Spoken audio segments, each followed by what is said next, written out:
Hello friends, welcome to SPV channel. So see that this is a push-up. Daily we have to do the push-up. It is one of the type of the home gym. I am doing that. So by doing this we have the strong body. ఈ రకంగా push up చేయడం ద్వారా మనకు strong body వస్తుంది. ఎన్ని చేయాలనేది మనకు 20 కానీ 30 కానీ 100 కానీ చేయొచ్చు. अपने देखनो ये पुशअप करना अच्छा रहता है. जो next is a climb crunches. See that. So by doing this climb crunches, then belly fat will remove and have the shape on belly. ఈ రకంగా క్లైమ్ క్రంచ్ చేయడం ద్వారా మనకు బెల్లీ ఫ్యాట్ కూడా మంచి షేప్ వస్తుంది.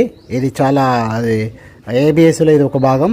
ఏ करने तो अच्छा रहता ये ABS का क्लाइम क्रंचेस बोलते